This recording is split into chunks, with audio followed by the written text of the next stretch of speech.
how to make these yourself. I'm going to make some with you for this kind of frame where the wick sticks directly up from your frame. I'm also going to make some for these guys as well with the wicks coming in an angle, so you can see the difference on how to make them from scratch. It's a really easy craft if you have a needle and thread and you know how to sew, just very basic stitching. That's all you're going to need, and it just takes a fair bit of time to make enough wick covers for your fans. You can also use these if you've got like your fire hula hoops or anything like that as well. You can stick these bad guys on any wick that you like. So there's heaps of things that we're going to need to get started. First thing is your fur. You want to make sure you're choosing a long pile fur that has as much fluff as possible. This is just a cheap fabric that I purchased online. You can get high quality fabrics from a fabric store, but you don't need a high quality fur for this craft unless you are planning to like sell your fans or anything like that. You're also going to need some thread that's going to match the color of the base of your fur. So sometimes with your fur, if you have a gradient fur or a rainbow fur or a textured fur, the color of the pile and the color of the base are going to be different. So make sure that you pick a thread that's going to match the color of the base of your fabric. It doesn't have to be exact, just something that in case it peeks through your pile a little bit, that is not going to be totally noticeable. You're going to need a sewing needle as well for your thread. You will need some paper and a pen or a marker to trace a pattern for your fabric. You're going to need scissors. I use fabric scissors for my fur, but this is a really basic pattern, so you can get away with using normal scissors if you like. Make sure you have regular scissors for your pattern though. You don't want to be cutting your paper with your fabric scissors. I'm pretty sure that's it. Oh, we also need something to close the fan covers onto our wicks. So when I first made these, I used Velcro sticky dots on the inside here.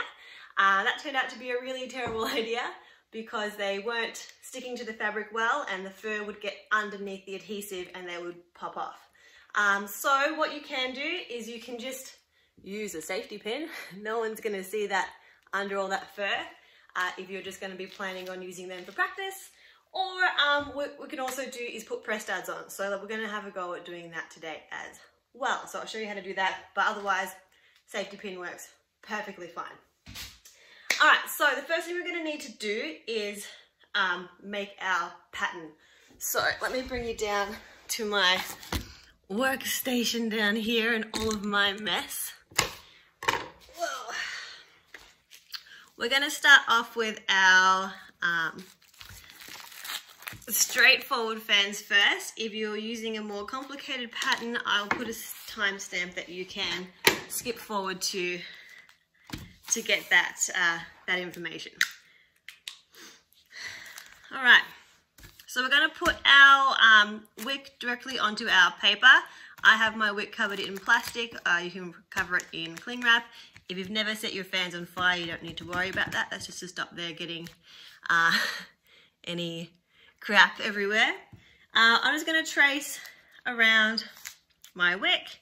I'm going to trace the bottom where I want it to end. Super simple. I drew a box.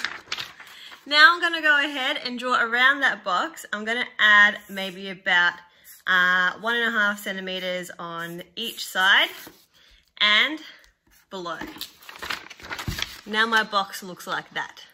I'm going to cut around this outside line and that's going to be the pattern for my fan covers. How hard was that? Now, the tricky part, we're going to work with our fur. I'm going to show you guys on some white first so it's a little bit easier for you to see. One thing we really need to know here is the direction of our wick. So if this is my wick here, this way is up. I want my fur to stick up so that it looks spectacular and fluffy at the end, yeah? So on your fur, you've got two directions. Fur going down, fur going up. We want to have our fur pointing in the down direction and we take our arrow and we point our arrow down as well. so that the fluffy stuff points in the direction of the top of our wick. We put her on there, we're just going to trace around that square. Bang and bang. Bang and bang. We need 2 of them because there's 2 sides to our wick cover. Now, to cut our fur, there's some really important information. You don't want to just grab your scissors and slice straight in. If we slice straight in, we're going to cut all that magic fluff, this stuff, straight off our fabric, yeah? So if you were to cut straight across, you're going to get a nice square of fabric, but your fluffy stuff is only this big. Where's all the fluff gone, yeah? You want your fluff to look like this. So to cut our fabric, we need to get in with our scissors, bring it nice and close, and we need to cut only the base of the fabric. So I'm not going in like this, I'm going in with the very tip of my scissors, and I'm only cutting the base of the fabric, and I'm going to cut that like that the whole way around. You don't need to cut down the middle here, yeah? You've got your 2 pieces next to each other, and we need to sew that anyway, so there's no point cutting it. We might as well fold it in half and use that as one of our seams. Alright, so now I've got our square. Our 2 pieces are side by side. We're going to fold it so that the inside is on the outside. So you've got the base of the fabric sticking out. We want our corners to match up, and we're going to tuck the fur in. So we'll squeeze and pinch, tuck, tuck, tuck, tuck all that fur in, so we've got a nice clean edge. That's the edge we're going to start sewing on first. For today I'm going to use some black thread so that you can see what I'm doing, but normally I would want to use white thread for a white fluffy thing. So just take any old needle, doesn't have to be anything fancy. You don't want to use a sewing machine on fur for the same reason as when we cut the fur, we only cut the very base. If you use a sewing machine on fur, the needle's going to dig right through the whole pile of the fur and it's going to squash it down. So when you turn it back the right way out, it's going to look really lumpy and you won't get that fluff that you get from hand sewing only on the base. Alright, so I've got my needle and thread ready. I'm going to start just from the very bottom corner of my wick cover. I'm just going to tie that off. So with your fur, because I'm using a tipo fabric, the weave of the base is quite loose. So if I stick my needle through, even with a knot in the end of my thread, it's likely just to pull straight through. So what I'm going to do is I'm going to start this the way I would normally finish. So I'm going to put a stitch a little bit in from the edge because I don't want the fabric to fray. Just a really light surface stitch in. When I reach the knot, I go in again. And then I'm going to pull my needle through the hole and make a knot. Okay, now I'm just going to create a loose stitch down the side here, making sure that I keep my fur tucked in the whole time. So it doesn't have to be a very tight stitch. I'm just going to grab maybe like half a centimetre or so down, pull through, then on the other side, down, pull through. And I'm going to do that all the way to the end and all the way across. As we go across the top, we're going to tuck this fur in, so I'll join back with you for that one. Alright, now that I'm at the corner, I'm going to turn it on its side. I'm going to tuck all this fur in. Poke it in with my finger, making sure that I squeeze the edges together so that I'm getting just the raw edge. And I'm going to keep going across. Same thing, just a really loose stitch. Make sure that you pull the thread tight though. If you leave the thread too loose, it's going to be become quite open. So as we're going through, the stitching is quite loose, but you're just going to give it a tug as you go to make sure that it doesn't cushion out too much. Alright, now that I'm at the end, I'm just going to tie that off again, same way I did at the start. I'm just taking a surface area and making a couple of knots. Cut that off. Now we're going to turn her inside out. So just grab it from the bottom, push through, push through, push through. Make sure you push out all of your corners. At the moment, it's going to look a bit like this, yeah? So we need to go through and grab our fingers and just really pull all that fur out of those stitches. The tighter your stitches were, the harder it's going to be to pull the fur out. So with this really loose stitch, it's quite easy just to grab your fingers and give it a big old fluff. Look at that, looks fantastic. So now this is ready to go. If you're using a safety pin, all you need to do is stick this guy straight over your wick, like so, and grab your safety pin and pin her at the bottom. But we're gonna add some press studs in. So while I've got her on my wick, I'm gonna mark out where I want my press studs by just drawing a dot on the inside. So you can see that when I pull my cover on, I can squeeze it at the bottom and completely cover my wick. So my frame comes straight down the middle, so I can put a press stud on either side of that frame, there and there. So when I pull her off, you can just see where I've marked where I want my press studs, so that when I squeeze it together, it's going to be a nice gap in the middle there. Hi, Editing Raz here. I forgot to film putting the press studs on, so I'll assume you know how to do that, and if you don't know how to do that, then use a safety pin. You got this.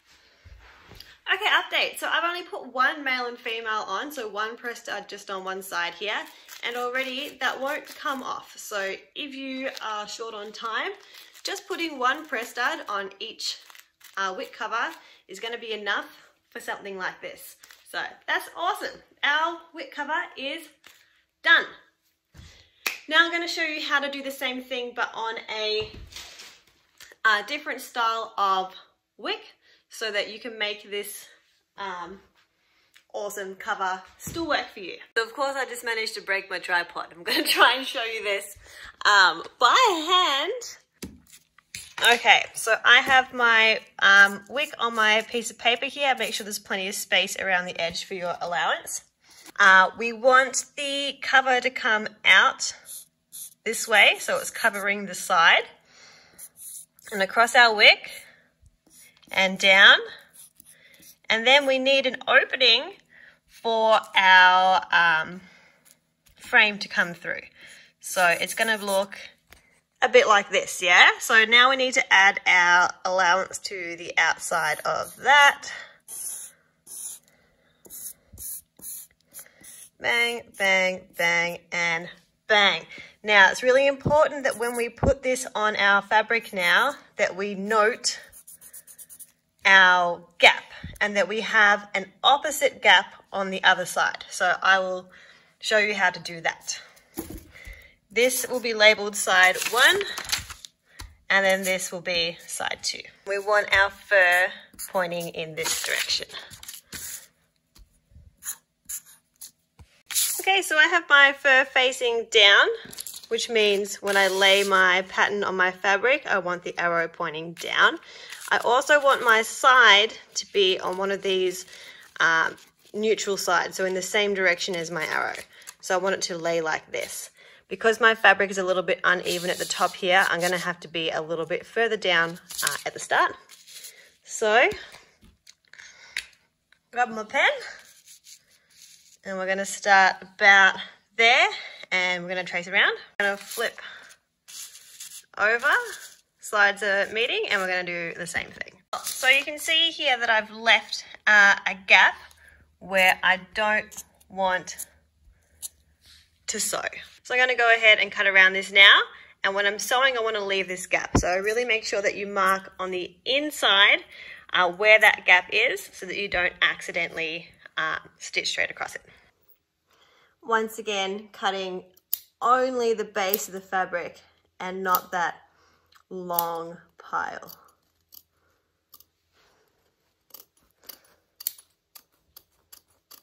Now we're going to take this, fold her in half, and do the same thing we did before.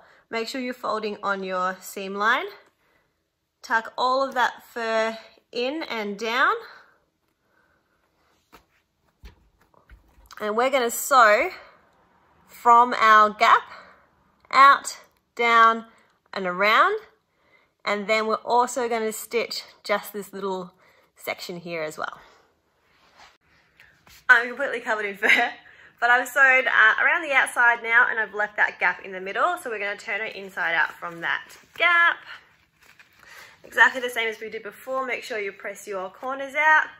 It's going to look a little bit like this. We're going to grab our fingers and just pull on all of those edges. Really get that fur out of your stitches. Just like that. So this is a really good example here of why you want your stitching to match your fabric. So because I've been using a black stitch so that you guys can see what I'm doing, you can tell from the outside that someone has been sewing there.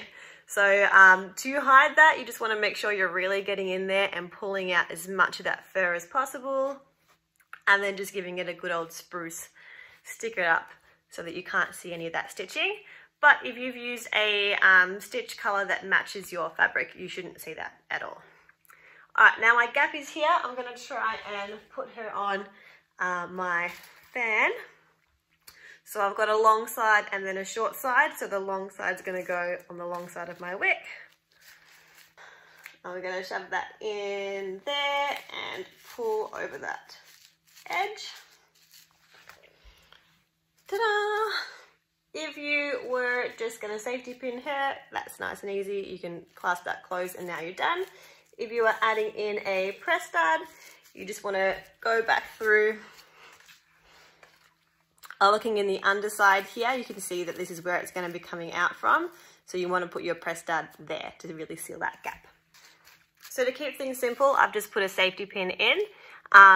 Like I said, you can barely tell that there's a safety pin there. If you were going to use this for performing, you would definitely want to put a proper clasp.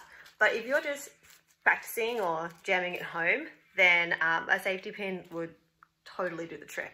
So I'm going to go ahead now and complete the fan, and then I'll show you the finished product at the end. Okay, so this is it. This is the final product.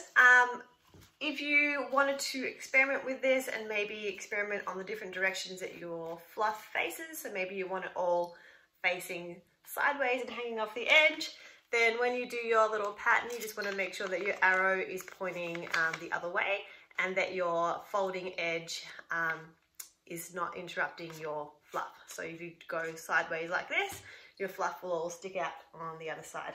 I have a friend. Hello, Miss Poncho wants to say hi. Hello, Miss Pon. My sewing assistant for the day. All right, but that's it. If you have any questions about these, just let me know. If there's anything else you want me to craft with you, let me know. This was heaps of fun. Until next time, have fun with your fluffy fans. Bye.